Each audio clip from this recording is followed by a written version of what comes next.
Welcome, everyone. We are glad to be back.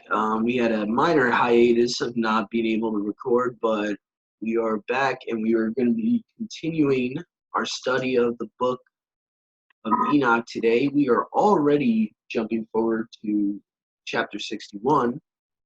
So, for all you listeners out there and any new listeners, the introduction that we usually put forth, why we're studying this extra canonical, this extra scriptural book is because the book of Enoch actually mirrors a lot what the book of Revelation says.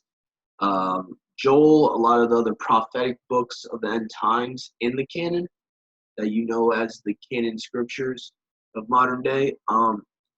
Also because Yahushua himself in Matthew 24:37 says, as the days of Noah were. So we need to know what were the days of Noah to understand why Yahushua would reference that. So here we go. And I will be reading from the Hallelujah Scriptures version, which in the Hebrew, Enoch's name is Hanok. And so here we go. Chapter 61. And I saw in those days how long cords were given to those Malachim. Malachim is the correct Hebrew term for what you have in your English translations as angels or messengers. And they took to their wings and flew, and they went towards the north. And I asked the Malachim, saying unto him, why have they taken these cords and gone off? And he said unto me, they have gone to measure. And the Malachim who went with me said unto me, these shall bring the measures of the righteous and the ropes of the righteous to the righteous, that they may support themselves on the name of Yahuwah, of spirits, of heaven's armies, forever and ever. The elect shall begin to dwell with the elect, and those who are the measures which shall be given to believe, which shall strengthen righteousness, and these measures shall reveal all the secrets of the depths of the earth, and those who have been destroyed by the desert, and those who have been devoured by the beasts, and those who have been devoured by the fish of the sea, that they may return and support themselves on the day of the chosen one. For none shall be destroyed before Yahuwah of heaven's armies, and none can be destroyed. And all who dwell above in the Shamayim, or in English, the heavens, receive a command and power and one voice and one light like fire. And their first words, that one they baraked and exalted and lifted up with wisdom, and they were wise in utterance and in the spirit of life, which in the Hebrew actually is high. Verse 8, and Yahuwah of hosts placed the chosen one on the throne of esteem, and he shall judge all the works set apart above in the Shamayim.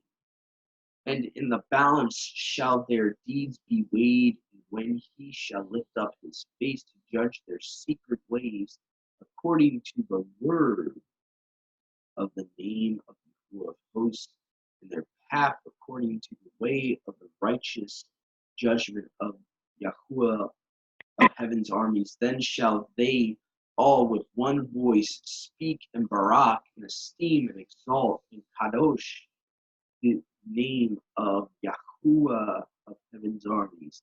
And he will summon all of the spirits of the Shamayim and all of the set apart above, and the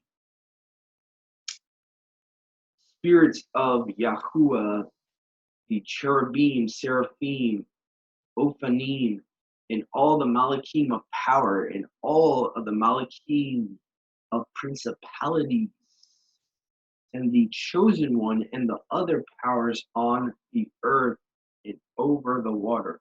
On that day shall raise one voice, and Barak and esteem and exalt in the spirit of belief, and in the spirit of wisdom, and in the spirit of patience, and in the spirit of favor, and in the spirit of judgment and of peace, and in the spirit of goodness, and shall all say with one voice, Barak is he, and may the name of Yahuwah of heaven's armies be Barak forever and ever. All who do not sleep in the Shamayim above shall Barak him. All the set apart ones who are in the Shamayim shall Barak him, and all the chosen who dwell in the garden of life or high, and every spirit of light who is able to Barak and esteem and exalt and set apart your Barak name, and all, or Baruch name, and all flesh shall beyond measure esteem and Barak your name forever and ever. For great is the favor of Yahuwah of heaven's armies. He is patient in all his works, all that he has created. He has revealed to the righteous and chosen in the name of Yahuwah of heaven's armies. That is the end of chapter 61 of Enoch.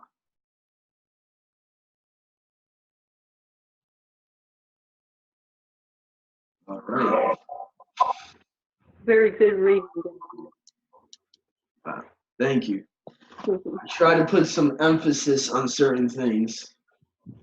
I especially like the way you translated some of the potholes.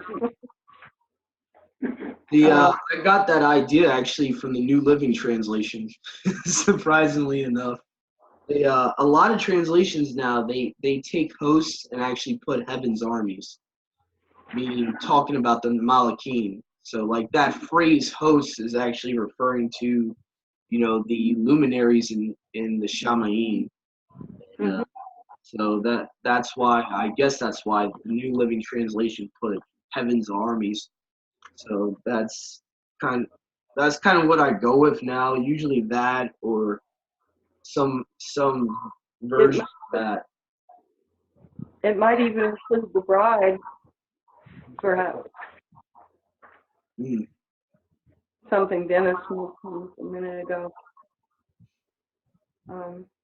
I love the Book of Enoch because it is so, for now, it is just in a little while we're going to see things like this start taking place, and very soon we will actually be resurrected into spirit beings, be like Yahusha. And the way Enoch speaks of him as the exalted one and that Son of Man, I think that is probably the very reason he was that this whole book was taken out of the canon, and it should have been in there because it was in there. Yeah, also because it connects with the Brit Hadashah too, because it actually references the word of Yahuwah right after it talks about the elect one. So there's a lot of connections also to the what we know as the Gospels, and John 1:1 says he is the Word. The Word was with Yahuwah. The Word was Yahuwah. So when he's talking about the exalted one, the chosen one, and then I think it's in the next verse of the chapter we just read, it talks about the Word of Yahuwah. So yeah, the so-called Jews didn't want people realizing that the word it's talking about is Yahusha from the New Testament, because they would be like, oh wow, he is the Messiah, because it's talking about him way before he was even born. Yeah. And for people that don't know about this, Isaiah 53 is forbidden for rabbis to read. It's forbidden. They in the so-called Holy Land, like right now, they can't even read Isaiah 53 in a synagogue. Because the Sanhedrin knows who that chapter is actually talking about, and without a shadow of a doubt, they don't want people, reading that he was pierced for our transgressions, he was crushed for our crookedness. He through his stripes we are healed. And there's only one person that can fit that. And the Jews try their best to say, oh, this is Jacob, this is Israel, and I'll be like, no, you're putting eisegesis in the text if you try to infer that. That's you're basically like, what eisegesis is like another name for putting your own, trying to squeeze your own interpretation to the text where it's not there. You're trying to twist it because they reject Yahusha as the Messiah. They don't want to accept that he was talked about in the Tanakh. You can prove that Yahusha is the Messiah in the Tanakh just from history and from what we know he did when he was on earth, that you can just prove that with history in the Old Testament alone. You don't even need the New Testament, because he fulfilled so many of them. He was born of a virgin. He, again and again, he fulfilled all those prophecies, and they that's why there's so much controversy with that verse in Isaiah 7:14, and why people want to say, oh, it's maiden, not virgin, and yada yada, but yet the Septuagint even says virgin. And people want to say, that the Hebrew word's not virgin, but how do you answer the Septuagint? Because Septuagint wasn't, you can't use any Masoretic word, Masoretic Hebrew word to define a word in the Greek Septuagint. So that kind of throws that out of the hat when people try to say that Miriam wasn't a virgin, she was a maiden. And so I just seen a huge attack on Yahusha as of late, even more recent now. So I don't know, that just came to my mind when I saw the word of Yahuwah. That just jotted my memory of John 1:1.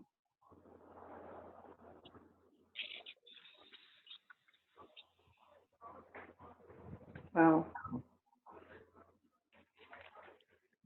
And you read this, and it reads like he's already done it. Mm-hmm. A lot of scripture is phrased that way, tense. Yeah.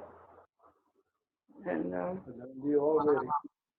so we are already saved. We're already in the resurrection. Translated. We have to make ourselves ready. We have to, that's the thing.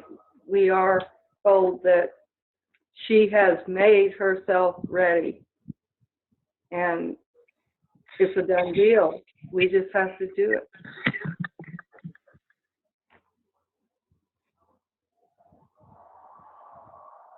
Done deal.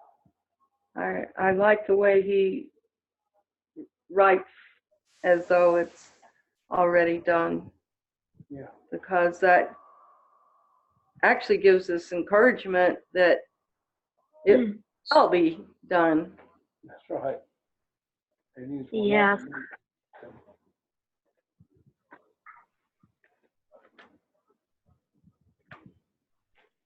So, yeah, there's a lot of stuff in Isaiah and Jeremiah and Ezekiel and Daniel. Really, all the prophets,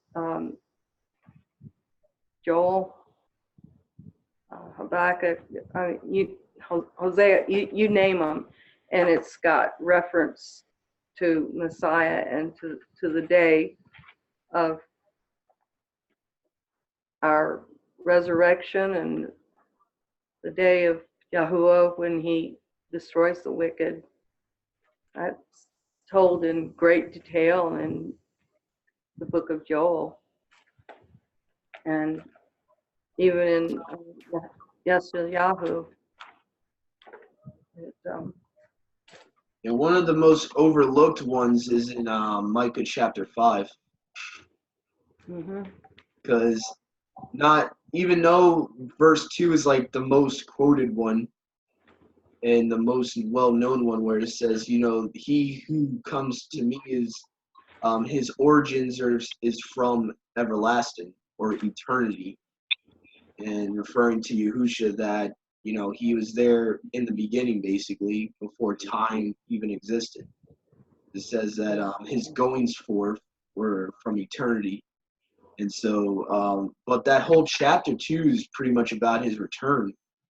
In Micah chapter 5 is pretty much about the day of Yahuwah also, which I found pretty interesting when I read the whole chapter. And I was like, wow.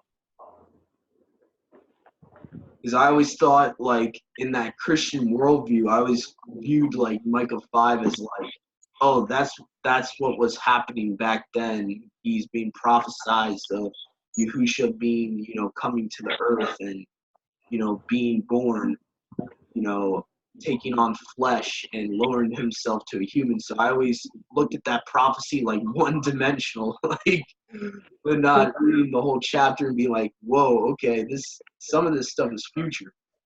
Some of this stuff hasn't happened yet. Well, I mean, look at verse 2. But you, Bethlehem, Ephratah, you who are little among the clans of Yehudah, out of you shall come forth to me the one to become ruler in Yisrael, and his comings forth are of old, from everlasting. I mean, it's all Yahusha. Therefore he shall give them up until the time that she who is in labor has given birth, and the remnant of his brothers return to the children of Yisrael. And he shall stand and shepherd in the strength of Yahuwah, in the excellency of the name of Yahuwah, his Elohim. And they shall dwell, for at that time he shall be great to the ends of the earth. And this shall be peace, when Ashur comes into our land, and when he treads in our palaces. We shall raise against him 7 shepherds and 8 leaders of men. Anyway, I'm not going to go on any further. I'm just giving a little bit of this chapter. Yeah. When I saw the Septuagint version of verse 2, it was amazing, because just the way it's worded, it's like he has no beginning and end. Because it says that his goings forth were from eternity. I was like, whoa. From everlasting is what this version says. Yeah. No beginning and no end. And, you know, people need to. My brother and I were born from the tribe of Yehudah, and I just want to state this, if any of our Jewish brethren are watching, that you've got to come out of Judaism. You've got to quit listening to the rabbis, because they have an agenda, and it's not a good one. That's why it's called a religion. They And, bind people under them. and read these chapters in the Tanakh. Read Joel and read Micah and read Isaiah, especially Isaiah 53. So. Yeah, Yashayahu talks about Yahusha a lot in prophecy. Isaiah 9:6, he shall be called Wonderful Counselor, Strong Elohim, Father of Continuity. No, the thing is actually the Everlasting Father, Prince of Peace. So there's so much in Yashayahu referring to, you know, who the Messiah was actually going to be, and that it wasn't just going to be some, you know, regular human. This was, you know, this was the word that was spoken in the beginning. Yahuwah's own verbatim words that came out of his mouth was going to become and lower itself to become a human being, and that's pretty much what happened. He, like it says, and that's the New Testament is not coming up with a new concept where John 1:1 says that the Word was Yahuwah and the Word was with him in the beginning, talking about Bereshit in the beginning.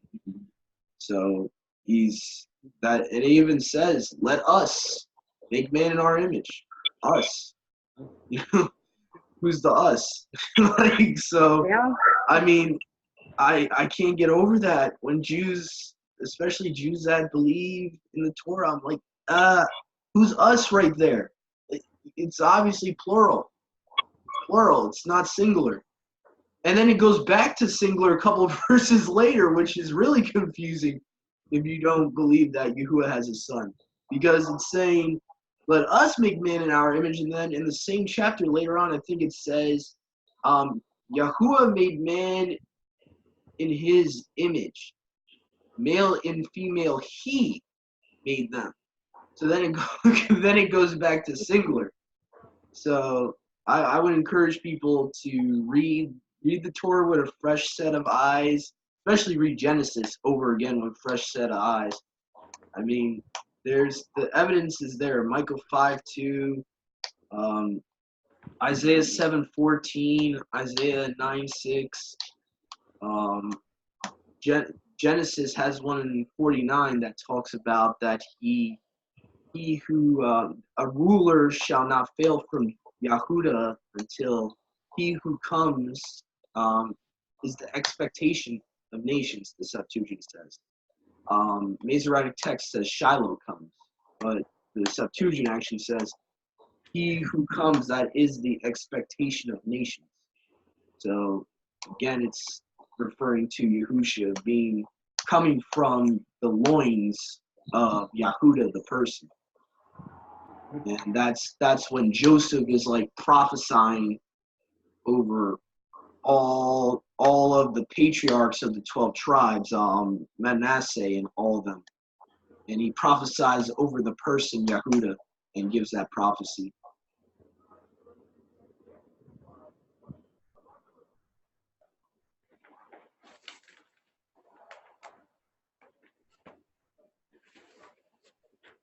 Well, shall we move along? Enoch?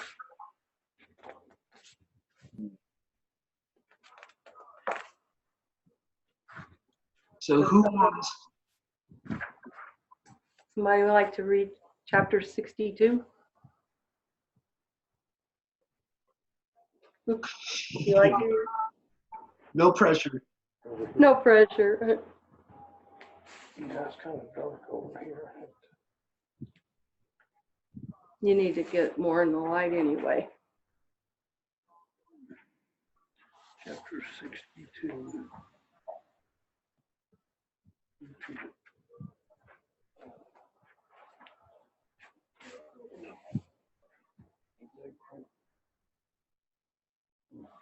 Okay, make sure you read loud enough so everybody hear you.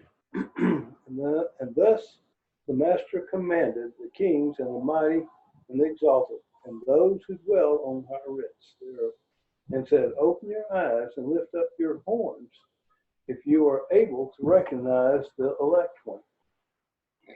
And the Master of Spirits seated him on the throne of his esteem.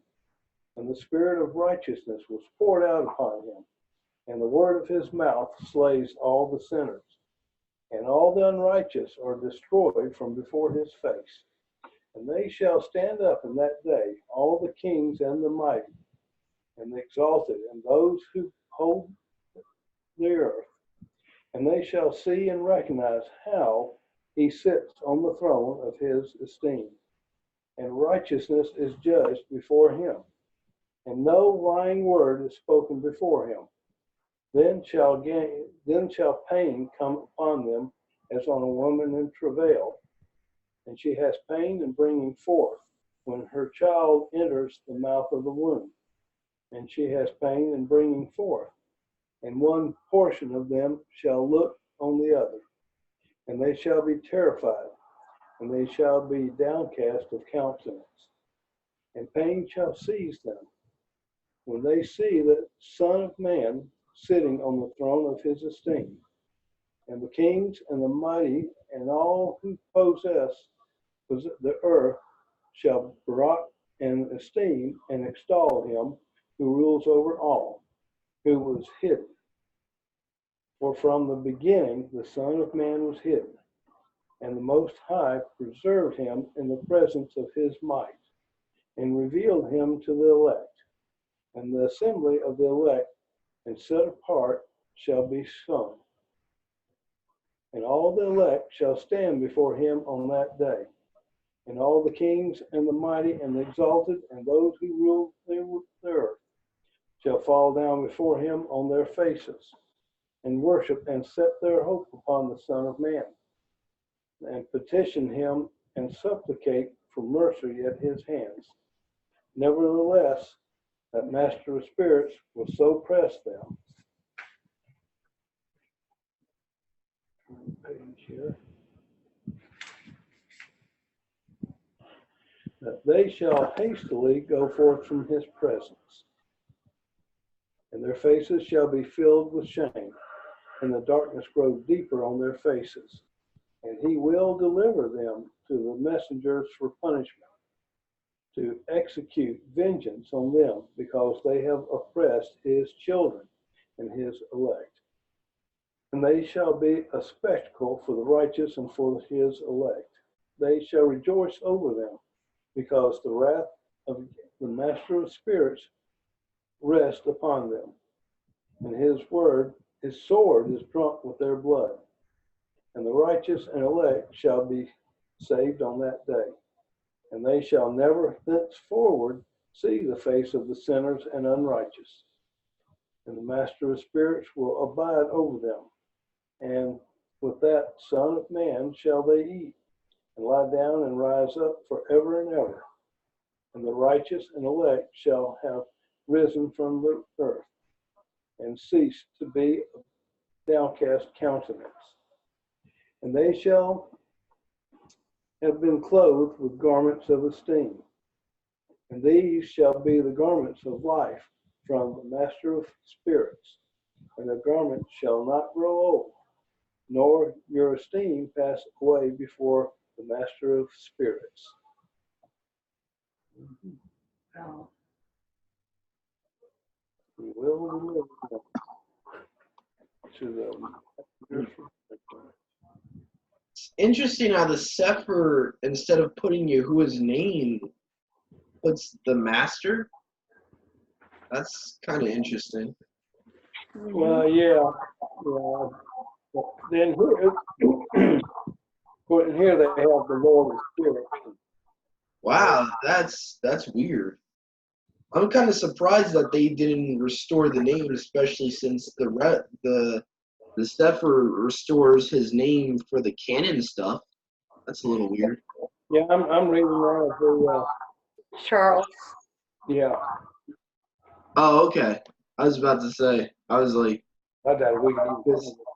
No, we kind of gave up on the Sefer because it was so totally different. Remember last week? oh, okay, that makes sense then. Yeah, the R.H. Charles one, yeah. So, That speaking about telling it as though it's a done deal and already done. This is really doing that. Oh, And I wanted to underline that. I love that verse that says, from the beginning, the son of Adam was hidden. We were just talking about that he was there in the beginning. So again, I could see why this was hidden by the Sanhedrin, why they wouldn't accept the Book of Enoch as canonical. It's very, very, very taboo to their beliefs. And it kind of shows that they were in league with the Catholic Church all along. yeah. That's why they fit so well together with them. Yeah, I don't even know if the Catholic Church teaches that Yahushua was in the beginning with the Father or not. I forget how their I don't know what the Catholic Church teaches, but I have heard that for hundreds of years they didn't allow their people to read the scriptures. They didn't allow for the books to be in the hands of people. And this book, you'd never see it. Yeah. And it says that, and actually, I'm starting to believe that there's another quote here from Yahushua in this chapter, from Matthew, Mark, Luke, and John, because you have it saying that on that day they shall be saved. So it's almost like a paraphrase of Yahushua saying, "He who endures to the end shall be saved." Because it says shall be saved on that day in the book of Enoch. So maybe Yahushua was quoting from there where he says that in Matthew. Yeah, our life is definitely endurance. And it talks down here in verse 15 about having a downcast countenance. Most of us have a downcast countenance because life is an endurance for us. Yeah. It's not a joyful experience as it is for sinners. Yeah. The sinners say, wrong, what's wrong? And so it's just we have to see it like it is and overcome and endure. That's our calling. And for a long time, I guess I didn't realize how much of an endurance we would have to endure to the end. But it is a tough road to hope. But we are going to make it. And this is encouraging because we are going to make it. Yeah, it's already been written. Been written, yeah. Another interesting correlation here is verse 5 seems to be verbatim cross-reference to that all tribes of the earth shall mourn because of him. Because in verse 5 of Enoch, it says, of this chapter, it says, on the portion of them shall look on the other, they shall be terrified, and they shall be sad-faced, and pain shall seize them when they see the Son of Adam sitting on the throne of his esteem. So it's almost like they're mourning because of his coming. So it's like almost like the same thing where it says all tribes of the earth shall mourn because of him. I know I kind of got that idea when I was reading verse 5 of this chapter. I was like, wow, that's kind of similar.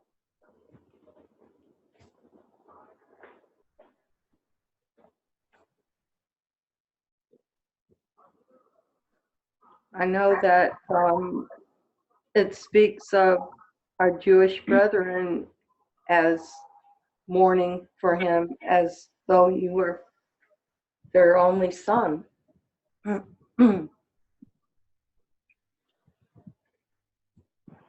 Yeah, that's Zechariah. I'm thinking it's either Zechariah chapter 12 or chapter 13. I'm trying to think of the exact chapter where it says, "All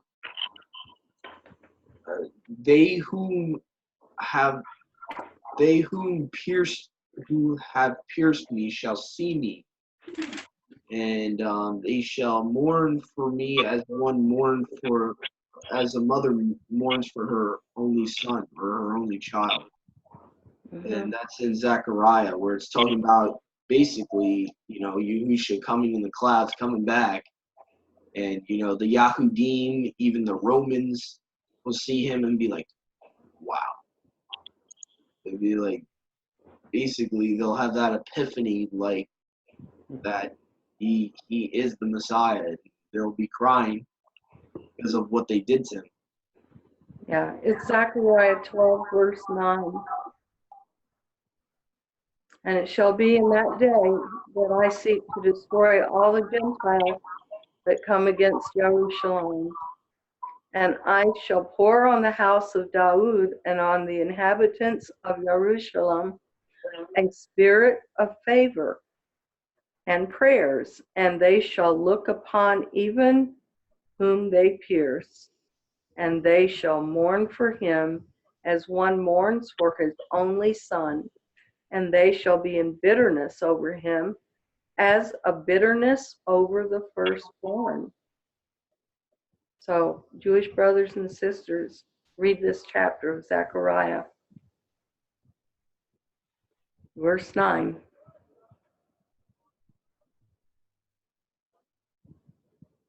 It's a prophecy for you. And what's so interesting is the oneness with the Father and the Son here, because in the Tanakh, in Zechariah, it's Yahuwah saying they will see him whom they have pierced, but we know in the Brit Hadashah, it's actually the Son that God physically pierced. So there's like this oneness here being shown that a lot of the times Yahuwah through prophecy will be talking about himself, but as it gets fulfilled, Yahusha on earth is fulfilling what Yahuwah foretells. Like another example is in Yirmiyahu chapter, I think it's 11 verse 16, where it says, they have led me like a lamb to the slaughter. Who was led like a lamb to the slaughter? The Son. So it's kind of interesting the parallels between the Father and the Son when you connect the Tanakh and Brit Hadashah together. And I don't know, that just came to my mind. Where did you say that was? Yirmiyahu 12? I think it's Yirmiyahu 11:16. Okay. This is where it talks about the blotting out of Yahuwah's name. Let me make sure it's right. Let me see. Oh no, it's 11 verse 18 and 19. And it says, "And Yahuwah gave me knowledge of it, and I knew it. Then you showed me their doings." And then verse 19, I think is the verse I'm actually referenced to. "But I was like a gentle lamb that is led to the slaughter. I knew not that they had devised devices against me, saying, Let us destroy the tree with the fruit thereof, and let us cut him off from the land of the living, that his name may be no more remembered." And this, everyone who's listening on this recording, this is the prophecy that has been fulfilled. His name, for, you could say almost for a millennia, has been hidden, has been partially blotted out from remembrance, and it's only recently we've found the true name of the Father and the true name of the Son. So these people that Yahuwah is referring to in Jeremiah 11:19 are the people that have tried to blot out his name. And they're, we know them as the Pharisees. We know them as the corrupt Yahudim of that time, the lying scribes, Jeremiah 8:8. You say you're wise and you have the knowledge of Yahuwah and the Torah is with you, but the lying pen of the scribes has worked falsehood.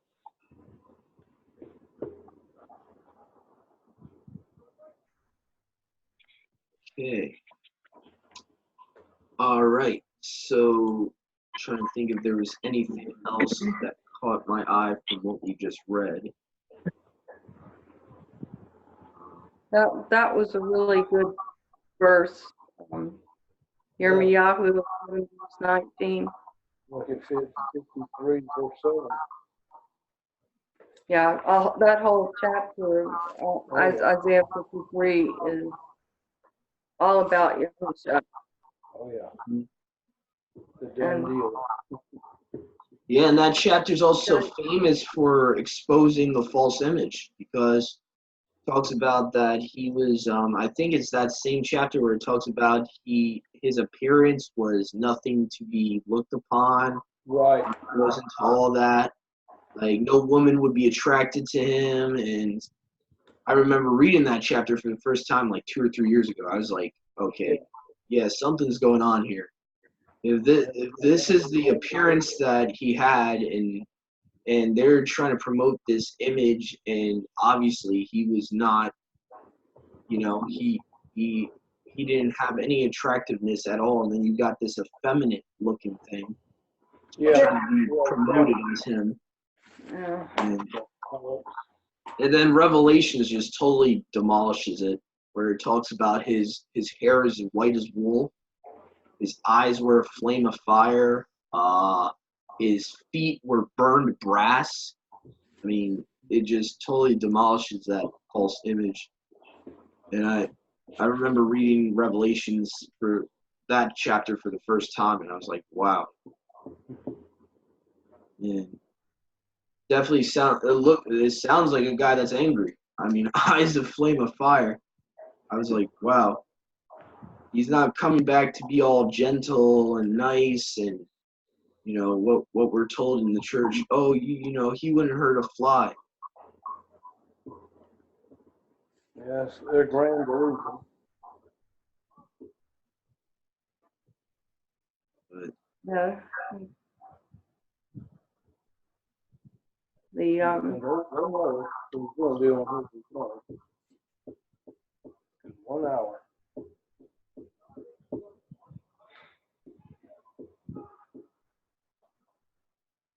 that's crazy that Yahuwah is going to destroy Babylon within 1 hour. I know. And what's interesting too, if you compare that chapter from Revelations to Yirmiyahu, on the parallel chapters, the Yahuwah uses the same phrase but in a different way. He says, you say you are a sovereigness and you're not a widow and you're not childless, but in 1 hour you will have both. So it's almost like adding to what Revelation says, because Revelations pretty much just says that, in 1 hour comes her destruction. But Yirmiyahu gives you more context, like, Yahuwah is using this metaphor of she's going to now be a widow, she's going to now be childless within 1 hour. And then in the same verse, it talks about this is coming upon you because of your sorcery. I was like, wow. So, that's the one sin that's sending all that destruction upon her, is because of her pharmakeia. I was like, wow.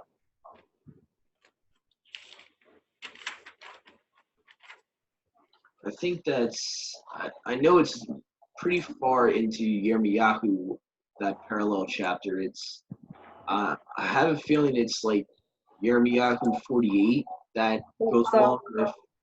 Actually, Isaiah 37. Oh, okay.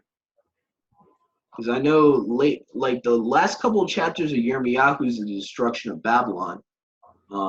50 and 51 is pretty much the end in Yirmiyahu, where Yahuwah starts rebuking Babylon, and interestingly enough, calls the daughter of Babylon like a virgin, which is weird.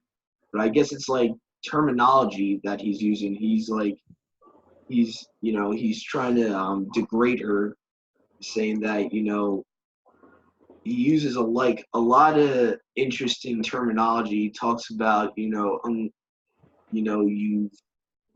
I guess he's trying to since she's a harlot, he's trying to use that same terminology, like you uncovered your skirt for these nations, and it's like very weird terminology when you first read it, but then you kind of get it's like a metaphor. It's like he's basically saying to Babylon, like basically the same thing in Revelations. All the nations drunk of your cup, all the nations committed fornication with you. Yeah, why don't you read that? It's Isaiah 47. Isaiah 47? Mm-hmm. Yeah, I think I might have read that the other day. I think that's why it came to my mind. See here. I'm going to read it from, I really like the Restored Name King James, how they read from the Tanakh here. Let me see here. Isaiah 47. Come down and sit in the dust, O virgin, daughter of Babylon. Sit on the ground, there is no throne. O daughter of the Chaldeans, for you shall no more be called tender and delicate. Take the millstones and grind meal, uncover your locks. Make bare the leg, uncover the thigh, pass over the rivers. Your nakedness shall be uncovered, yea, your shame shall be seen. I will take vengeance, and I will not meet you as a man. As for our Redeemer, Yahuwah of heaven's armies is his name, the set apart one of Yashra'al. Sit thou silent, and get you into darkness, O daughter of the Chaldeans, for you shall no more be called the lady of kingdoms. I was angry with my people, I have polluted my inheritance, and given them into your hand. You did show them no mercy. Upon the ancient has you verily heavily laid your yoke. And you said, I shall be a lady forever. So that you did not lay these things to your heart, neither did you remember the latter end of it. Therefore, hear now this, you that are given to pleasures that dwells carelessly. You say in your heart, oh man, spirit of Hillel. She says in her heart, I am and no one else besides me. That is straight up from Yashayahu 14. Yes, very arrogant. You said in your heart. It's almost the same exact spirit. Yeah, Yeah, Satan. it is. That's the same. I am and no one else besides me. So she's basically trying to be Yahuwah. I am and there's no one else. I shall not sit as a widow, neither shall I know the loss of children, but these two things shall come to you in a moment, in one day. The loss of children and widowhood, they shall come upon you in their perfection, for the multitude of your sorceries, and for the great abundance of your enchantments. For you had trusted in your wickedness. You have said, none sees me. Your wisdom and your knowledge, it has perverted you. Again, Hillel. His beauty perverted him. He had wisdom. He was made perfect, but he perverted himself. It has perverted you, and you have said in your heart, I am, and there's no one else besides me. Therefore shall evil come upon you. You shall not know from where it rises, and mischief shall fall upon you. Though you shall not be able to put it off, and desolation shall come upon you suddenly, which you shall not know. Stand now with your enchantments and with the multitude of your sorceries, wherein you have labored from your youth. If so, be thou shalt be able to profit. If so, be thou mayest prevail. You are wearied in the multitude of your counsels. Let now the astrologers, the stargazers, the monthly prognosticators stand up and save you from these things that shall come upon you. Behold, they shall be as stubble. The fire shall burn them. They shall not deliver themselves from the power of the flame. There shall not be a coal to warm at, nor fire to sit before. Thus shall they be unto you. Hold on a second. My stupid hat this time. I was at the last verse, literally.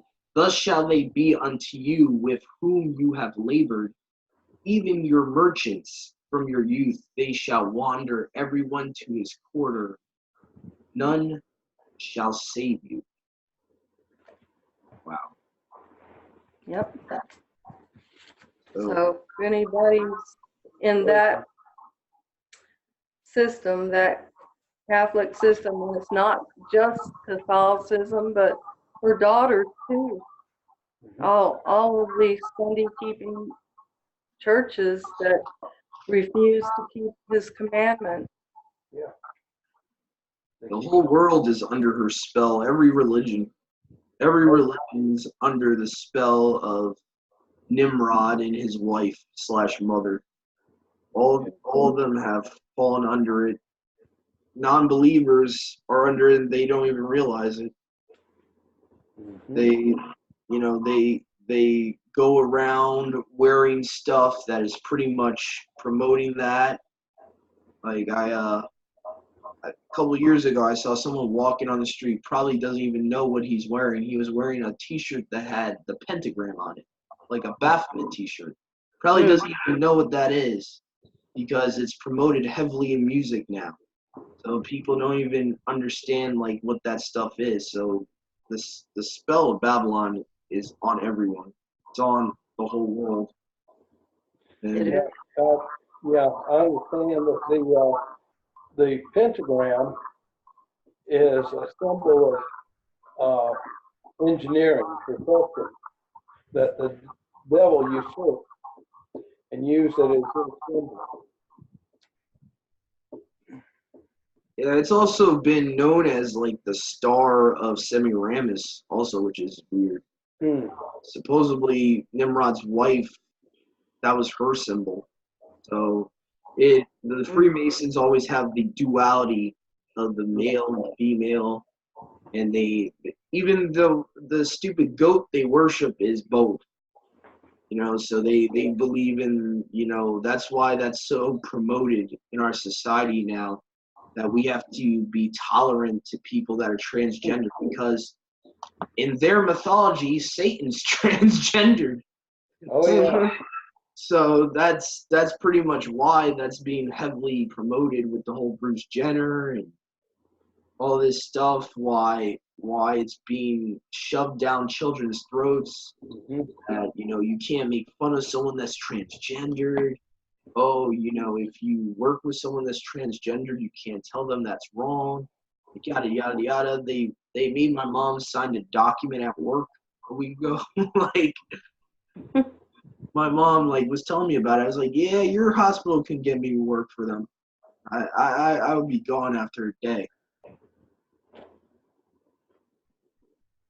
Yeah, it's just heavily promoted, and it's just so weird, to think that it goes all the way back to the Knight Templars, them worshiping that weird Baphomet creature. They posed as so-called Christians, and then they, behind closed doors, they were doing rituals and all of that, and they made it look like the Catholic Church was trying to get rid of them, but really they were working with the Catholic Church, because history, so-called history, says that the Pope that was around back then was trying to get rid of the Knights Templar, but in actuality, he was working with them. So they've deceived history, and that's why people still defend the Catholic Church. They're like, oh, the Catholic Church is not that bad. They try to get rid of the Freemasons. They were Freemasons. Exactly. Why would they want to? Like, it's the same thing what Yahusha says. He says, how can Satan cast out Satan? A Yeah. kingdom divided cannot stand. Like, hello, Yeah. like, you can't have a demon casting out another demon. Doesn't even make sense. Well, even Alberto Rivera mentioned, that he was taught that they hated the Masons, but yet when he went to kiss the Pope's hand, there was that Mason's ring on his hand. Mm-hmm. Always a divided house there. Yeah, most people don't even know that the Pope Francis is not even the one that's in charge. He's No. like basically like a little puppet. Yeah. The Black Pope is actually the one that pulls the Exactly. strings. Right. He's the one that. Just last year, they changed the Black Pope. Now, I don't remember his name, but the previous Black Pope had been the Black Pope for like close to 30 years, I think. Wow. Last year they changed. Did he die? Or? I don't know. I don't think he died. It just, kind of changed.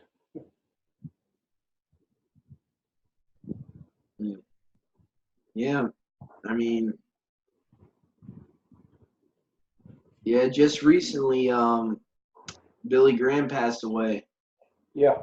and yeah, I saw a lot of stuff on Facebook like, oh, he was a Yali man and yada yada yada, and I don't wish nothing on anyone. I really hope the best for him, that he repented.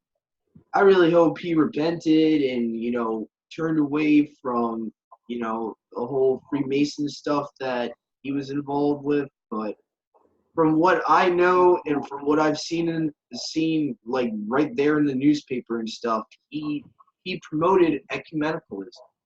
Yeah. And that's one of the reasons I knew he was, a wolf in sheep's clothing, was because he was talking about, well, I'm not just for one denomination, you know, I consider myself Catholic also. And then when he was all for that, one, all the daughters going back to the mother. He was big on the ecumenical movement in the recent years. So that exposed me to really, I mean, someone by their fruits. Yeah. Mm-hmm. As far as just genuinely, do I think he was a real believer? I can't. The clues are saying that he wasn't. I mean, from what I've seen, and he was part of that system. He was bowing to the Pope. Yeah. I mean, he was stating how even snake farmers can come to Christos. Yeah, I mean, and I like I said before, I don't wish any harm on him. I really hope that he might have repented and maybe asked Yahusha for forgiveness for what he did. But other than that, Well, at any rate, he'll be in the great white throne judgment, and at that point, if he hadn't already been judged. Yeah. Some have. Look, Obadiah says that Edomites have been judged. Yes. He may have been one of them. I don't know. I think a lot of the Catholic leaders, the popes, are Edomites. Huh. I still stick to that. Yeah. Catholic Church was founded by the Edomites.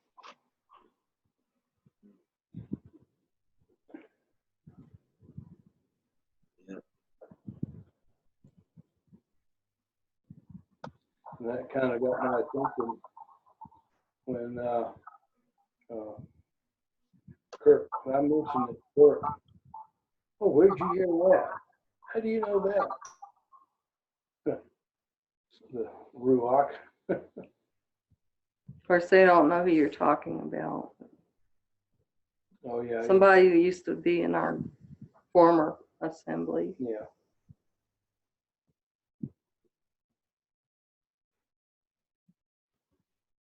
Do you ever hear from them anymore? The ones that left? No. He was pushing that Jesuit agenda to separate the law from the covenant. Yeah. They were all sold on that completely. Yeah. How in the world? That was so strange. To me, it seemed strange that all of it seemed like it happened pretty quick too. Mm-hmm. Yes, it did. Yeah, started with that introduction of Matthew Nolan, which that same, didn't you say that was 20 years later after it was tried and done before? Yeah, he did the same sermon that Sally and I heard Joe DeKotch give in Worldwide. Yeah.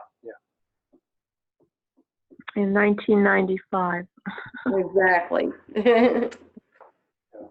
It may have been actually just December of '94. It might have been. Yeah. Yes, actually it was. Mhm. I just lump it in with 1995, December 94. Mm-hmm.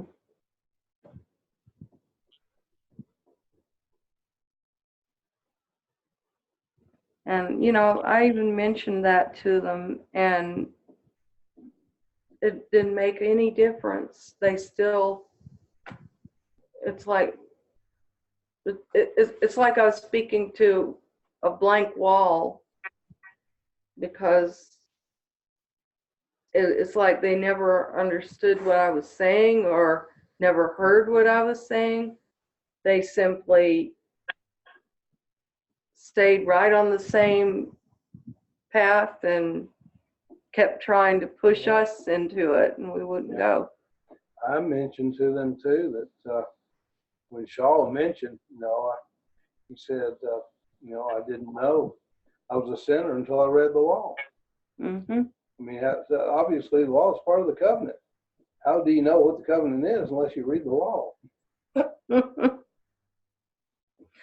The law, I mean, it's so simple.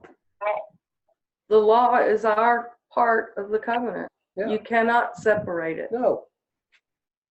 Yeah. Nope. If you obey the law, you do not come under the law. It has no effect on you.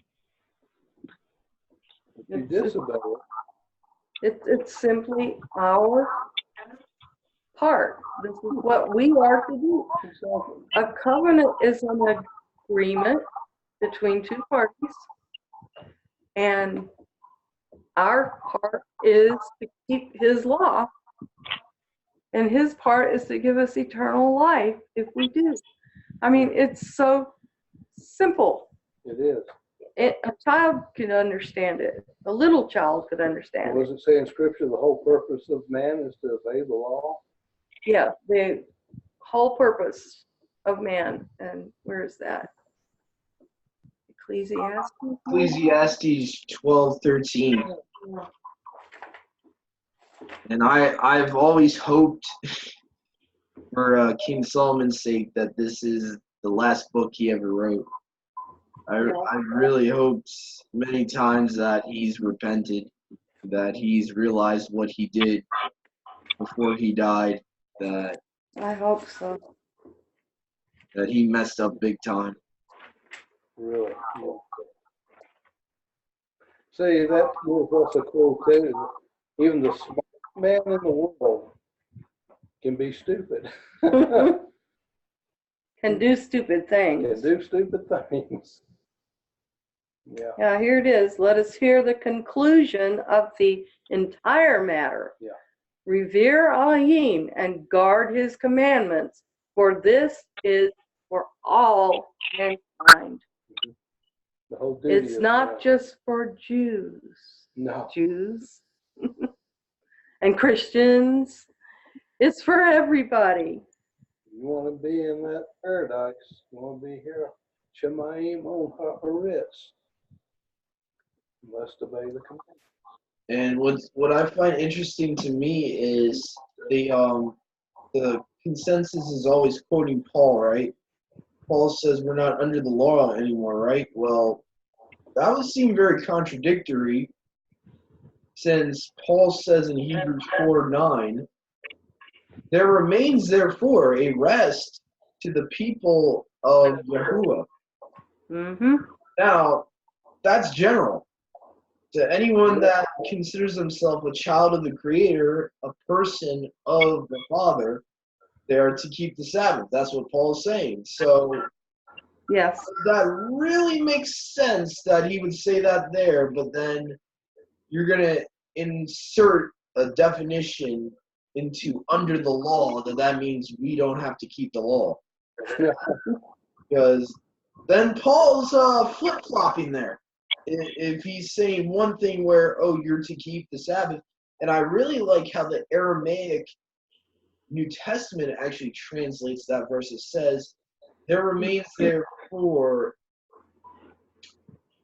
for the people of Yahuwah to keep the Sabbath day. That's how the Aramaic New Testament actually reads. Simple. Simple. Yahweh is simple. Child can understand it. And it's the commandments are not grievous. Right. They're simple commandments. Don't steal. Honor your mother and father. I mean, these are things we should be doing anyway. Exactly. And the Sabbath is for us. It's for rest.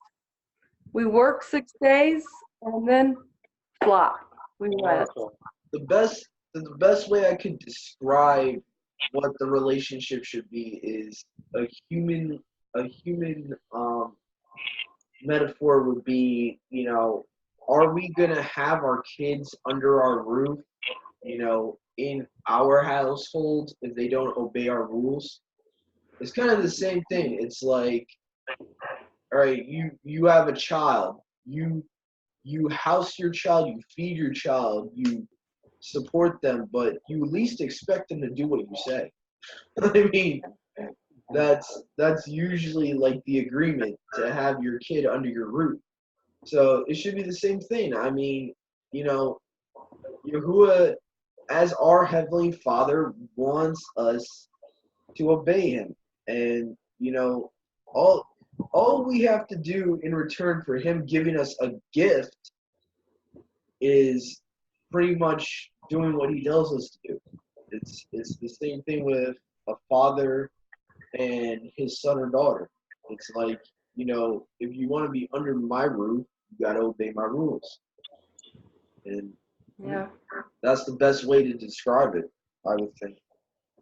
No matter how old they get. Oh, yeah. And mine's 29 years old. And he still has to obey my rules. He won't believe me. Yeah, we're all children. Always calls us children of Yisrael, no matter how old we are. Mm-hmm. Yeah, this is true. Yeah. And going back to, since we have been reading Enoch, the thing that jumped out most to Dennis and me from this chapter 62, is that he will deliver these evil ones into the Malachim for punishment, to execute vengeance on them because they have oppressed his children and his elect.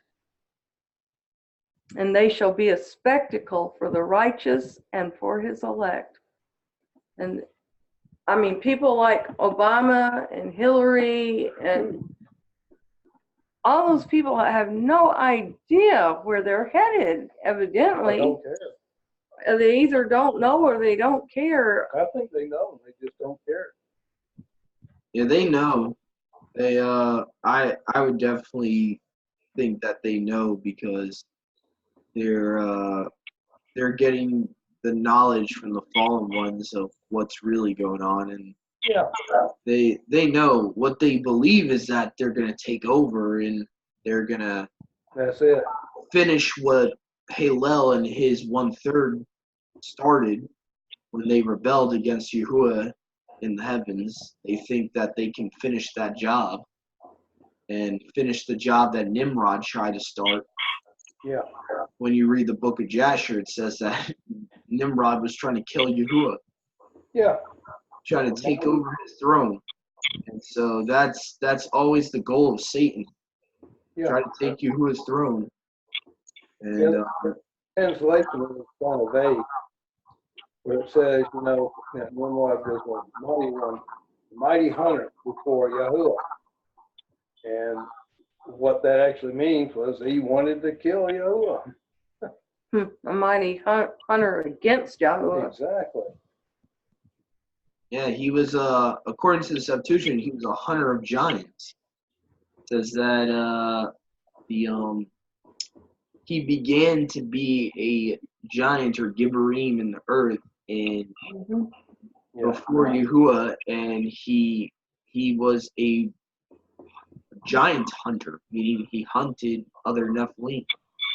So he's kind of like, how they call it the ultimate game sport. When you hear about like mythology of men hunting other men and actually like killing other human beings for game. That's kind of like what Nimrod was doing. He was like, instead of human beings, he was killing giants for the fun of it. He was hunting I giants. think he was a giant. I think he was, and he was probably killing human beings for the fun of it. That too. Right. Because I think Nimrod is the one who's coming back. The scripture says he was not, but how does it put it? But he The one who was and is not and is yet to ascend from That's yeah yet to be. Yeah. will come again, and that's in Revelation. What? Trying to think the exact chapter. I know 9 talks about him coming out of the pit, but I'm trying to remember the exact chapter that says the one who was and is not. I think it might be 7. No, I don't think it's that chapter. The one It talks about the was 142,000. and is not.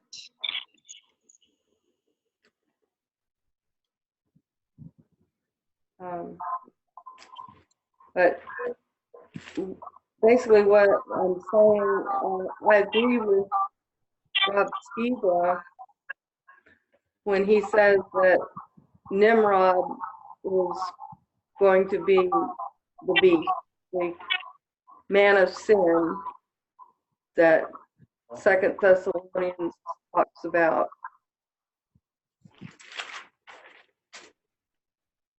He stole the beast. But yeah, the Revelations 9:11 says that his name in the Greek tongue is Apollyon, and we know that in our modern English it would be Apollo, which is another name for Nimrod. Yeah. Another name for him. Exactly. So the scriptures actually tell you who the beast is. It's not this. Absolutely. Our brother Rob Skiba always says, open book test. Where does the beast come from? Yeah.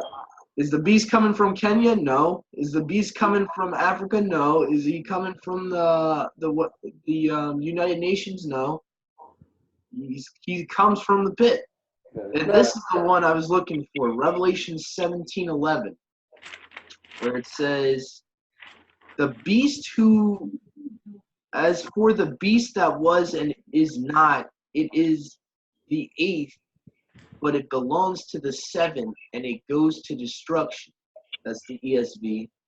And let's see, King James says, and the beast that was and is not, and even he is the eighth, and is of the seven, and goes into destruction or perdition. So he's of the eight, basically kings that they're talking about this within this beast kingdom. So sometimes in Revelations it will be talking about the beast kingdom, but in 17 verse 11 is talking about the actual anti-Messiah, the beast. Yeah, So the we also beast that have, was and is not and yet is. In other words, he's been dead for a long time and yet he is. Here he is. basically the opposite of Yahuwah, because Yahuwah says he is the one who is and is yet to come. So he's like the anti Yeah. opposite of that statement. He's the one who was but is not, and will yet ascend from the pit. And I think that's actually, yeah. And let's see, let me go to verse 12, because I think 12 actually says he's coming from the pit. Let's see, Revelations chapter 17, verse 11. It says in verse 8 that he is about to come up out of the pit. It says, the beast that you saw was and is not and is about to come up out of the pit of the deep and goes to destruction. And those dwelling on the earth whose names are not written in the book of life from the foundation of the world shall marvel when they see the beast that was and is not and yet is. Yeah. And I firmly am convinced that that's a group of beings that are not human. Because I mean, all over the New Testament, especially, it talks about that all of us were, all of us were written in that book. Because it talks about the Lamb who was slain from the foundation of the world, was slain for us that were written in that book. So it's saying here that the people that are marvel after this beast and wonder after him, even though the whole world's going to marvel and wonder, this special group is a group of beings that are not human. There's something that could never be written in the book of life. Very possible it's talking about hybrids, abominations that were created that there's no way for them to be saved because they weren't created by Yahuwah. Nephilim. Yeah.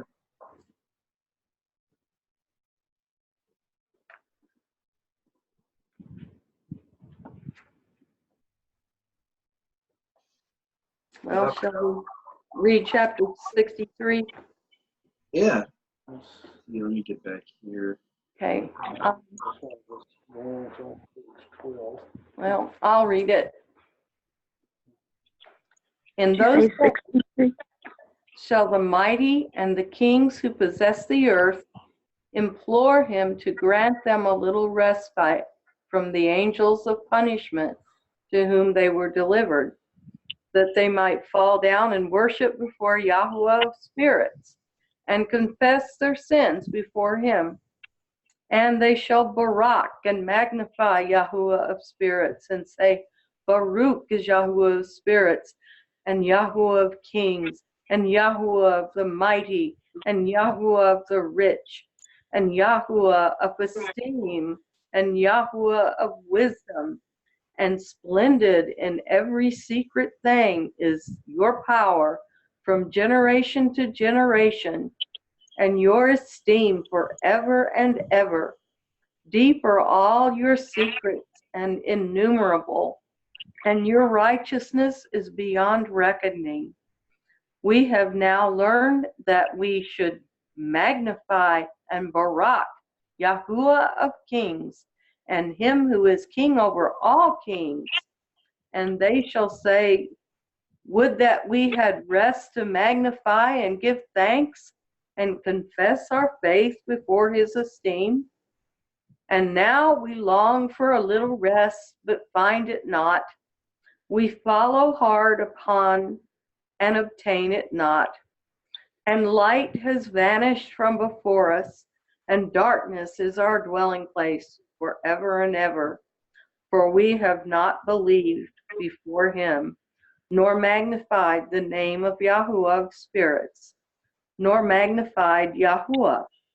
But our hope was in the scepter of our kingdom, and in our esteem, and in the day of our suffering and tribulation, he saves us not, and we find no respite for confession, that Yahuwah is true in all his works, and in his judgments and his justice.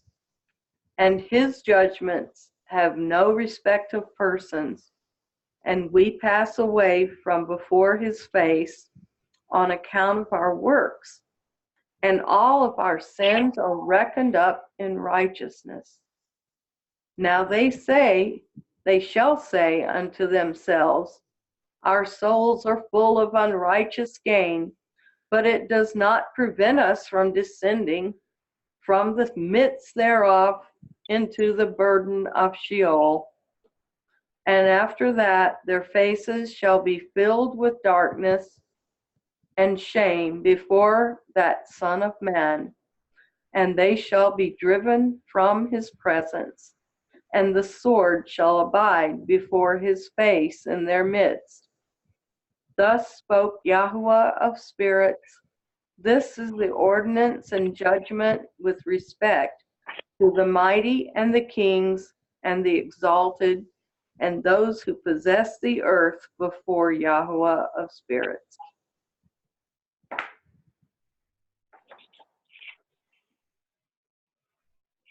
So those who don't worship Yahuwah, those who worship the devil, this is what you got coming. Interestingly enough, where yours says Sheol, mine says Gehenna. Interesting. That's pretty interesting. Possible that that might be a hint that Lake of fire. yeah. I think that makes actually a little bit more sense in mine that it says Gehenna. Yes. Because it does not prevent us from descending from the midst of thereof into the burden of Gehenna. Yeah, so it's this is obviously talking about the judgment and talking about the final judgment. Right. I would even say the lake of fire there. Yeah. Yeah, which Gehenna is pretty much just a Hebrew idiom for the lake of fire. Pretty much. Back then, there was a valley of Gehennim or Gehenna that pretty much they associated with the lake of fire because it was like a volcanic valley that they would burn the garbage. They would take the garbage there and like throw it, and it was just like volcanic lava. It was like basically a small volcano type of valley. So that's why they use Gehenna like a lot in the restored translations. Exactly. So yeah, I think the lake of fire definitely fits better than the Sheol. It would. I was kind of surprised when I heard Sheol. I'm like, wait a minute. I'm like, this is the judgment. Sheol's a place of the dead, not judgment. Yeah, that's true. Yeah. Go. And actually, surprisingly enough, that's one thing I got to give credit to the newer restored translations. They actually fix a lot of places where the English translations will put hell for the lake of fire, especially in the book of Matthew. You'll see where Yahushua says, do not fear the one that can kill the spirit and the do not fear the one that can kill the body, but fear the one who can kill both body and spirit in hell. Obviously, he was just talking about the lake of fire, but they falsely translated that word hell, which basically hell is Sheol. It's just the Greek word for Sheol. So I like the fact that the ISR actually puts Gehenna there at least, and actually translates it correctly. So that's part of the confusion. That's why so many Christians are like, hell is the lake of fire. I'm like, no, it's not. If you go to your concordance, you look at the word hell in the Greek, it literally is the Greek equivalent to the grave or Sheol or Hades. And Hades is a bad translation. That's a horrible mistranslation though. That's actually a name of a false deity. Basically the Greek version of the half dog, half human of Egyptology. That stupid deity of death that you know as Anubis. Yeah, that thing they marched from one end of America to the other. That is horrible. And actually, Obama had a statue of him follow him around during his campaign. I remember seeing footage of it when he went to Denver, Colorado, and he had that acceptance speech, which was basically a mock-up of the throne of Satan. He pretty much, when he accepted that, he accepted the inauguration and everything. He had a mock-up of the Temple of Zeus at Pergamus. Pretty much. So that's why so many people thought he was the anti-Messiah at the time. I thought back in 2012 he was the anti-Messiah because I would see stuff like that and be like, what is this guy doing? He's an acceptance speech at a pagan temple, which is known as the throne of Satan in Revelations. It's like what? Like that's just like, why would you go through the trouble of doing that? Like, and I heard Hitler did the same thing when he accepted his election in Germany. He had the same thing done. It's like, it's really weird. But anyway.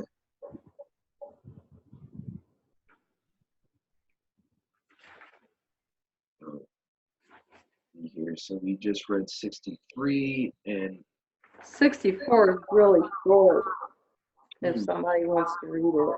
Yeah, I'll read 64 actually. And other forms I saw hidden in that place.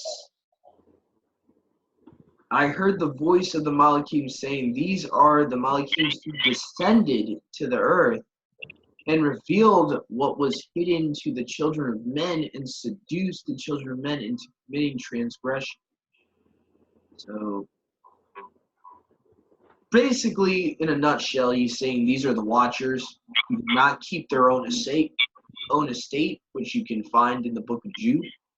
Actually references to these wandering stars.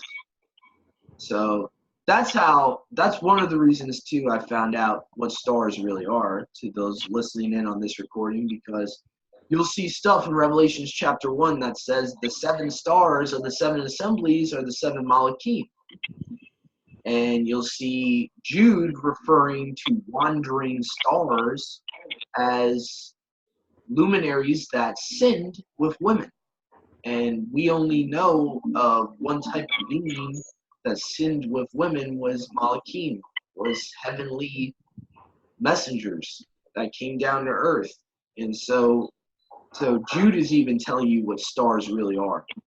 And by referencing the watchers, being that he kind of actually likened their sin to Sodom and Gomorrah, which I should actually read right now for some context for people that say, oh, Enoch is a standalone with the whole idea of the watchers descending. Well, Jude actually comments on that.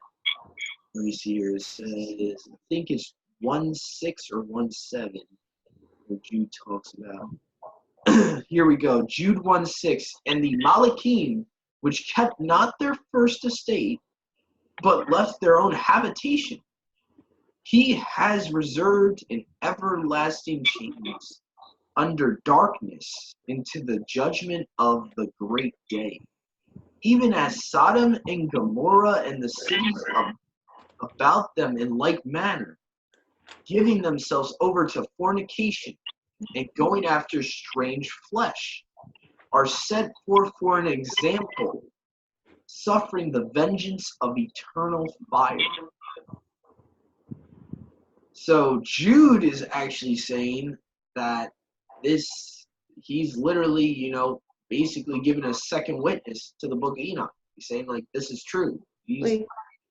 These stars, these Malachim transgressed, and now they're reserved for Gehenna, the eternal fire.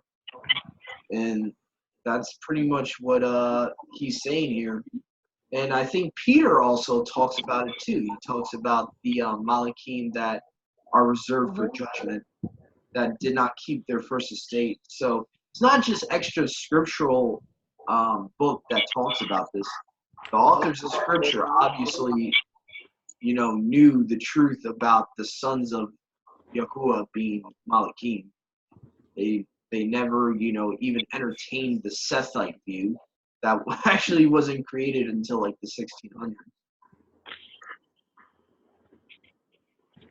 Which I find extremely interesting that people today in cemetery school teach that. The stupid Sethite view. The sons of Seth and the daughters of Cain made giants.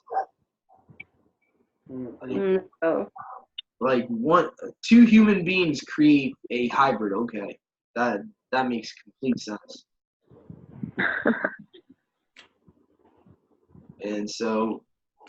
And what's interesting too is the commentary on Genesis chapter 6 verse 4, even by guys like Josephus, who was a Hellenistic Yahudim. He was not like Torah believing or anything. Like Josephus was, converting to the Greek ways around that time of the Yahudim getting taken over. He even admitted that sons of Yahuwah or sons of Elohim are universal for Malachim always in the Old Testament. Never ever referred to human beings in the Old Testament. So we only get the definition of sons of Yahuwah being humans in the New Testament. And that's probably because we go through a transformation, as Paul talks about in 1 Thessalonians. Because in like manner, we will be like Malachim, will have esteemed bodies. We're not going to have bodies of flesh anymore. That's probably why he uses that term, in that day, when he's referring to the book of Hosea. He says, in that day, they will be sons and daughters of the living Elohim. So something changes us. We're sons and daughters of Adam and Hawa at this point, physically. Obviously, spiritually, we're still children of Yahuwah, but physically, we're of the flesh. We're descendants of Adam and Eve, Adam and Hawa. And once that corruption takes on incorruption, something happens. We become like our brother, Yahuwah, Yahusha. Yeah. Become like him, and he obviously has an esteemed body. He returned when he ascended when he resurrected, he had his esteemed body. But what was different was he had a body of flesh that was an esteemed body.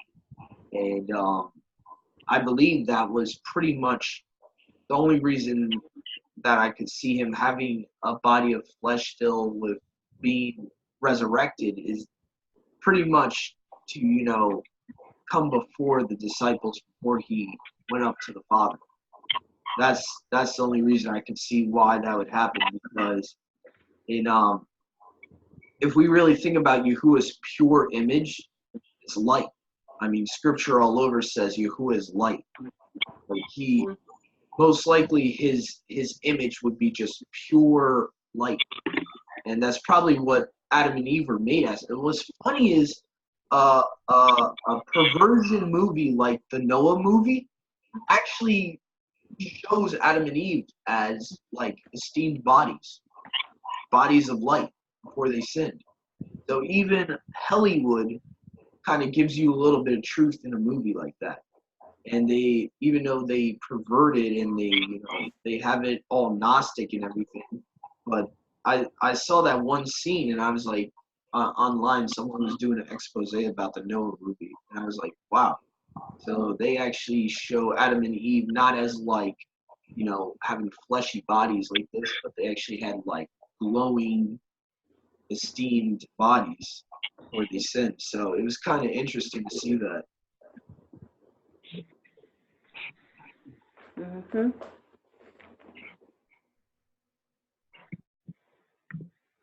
It just shows us where we're going, what we're going to become. And it's hard to imagine, really. Sure is. Whole life in the flesh, it's hard to imagine being made of light. And think about what Yahusha says verbatim. He says, flesh and blood cannot inherit the kingdom. Right. So if you think about it, we can't remain physically what we are and be physically children of Yahuwah. We have to go through a transformation physically. Mm-hmm. That's what he means by being born of the Spirit. It's not just spiritual what he's talking about. He's being like physical, being born of the Spirit, and Exactly. having spirit bodies, having like luminary like bodies. And Yes. And we shall be saved. We are not saved now. He who endures to the end, the same shall be saved. And a lot of people think that, oh, I'm saved now, I don't have to worry about it. Oh, no, you're not. You do have to continue to do Tob works, and Tob means good. Don't lose your Why, that's for sure. Let no man take your crown, because it says that you can lose your crown. In fact, wasn't it Shaul who said that even I who have preached to you might fall away? And I mean, these are strong words. We have to grab hold of the truth and not let go. Even the strongest words like that, knowing that you have to remain strong and endure till the end. And we can do it. We can do it. There's every bit of encouragement in this book that we need to make it. And he says that we have made ourselves ready. And that, for me, is all I need. We have made ourselves ready. And you'll never put more on us than we can handle. Right. Even though it feels like it sometimes. I thought I was going to absolutely die this week. It was that bad. But I'm still here.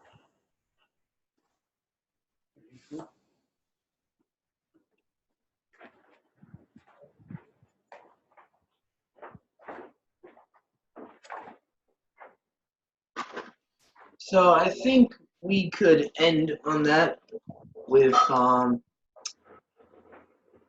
that note. I think we read a decent bit, and also I don't want people on YouTube to get discouraged on having too long of the studies. So I've noticed once it gets to about 2 hours or more, barely anyone can sit through that.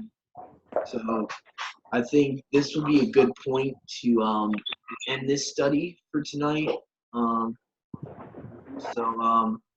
This is Brother Doug with my sister Shoshana, my brother Dennis, Brother Daoud,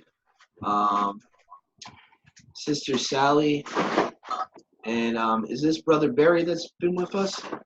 Yep. All right, just making sure I got his name right. All right, so we all want to wish you guys a great rest of the Sabbath. I'm hoping that you enjoyed this study, studying along with us. Shalom. Um,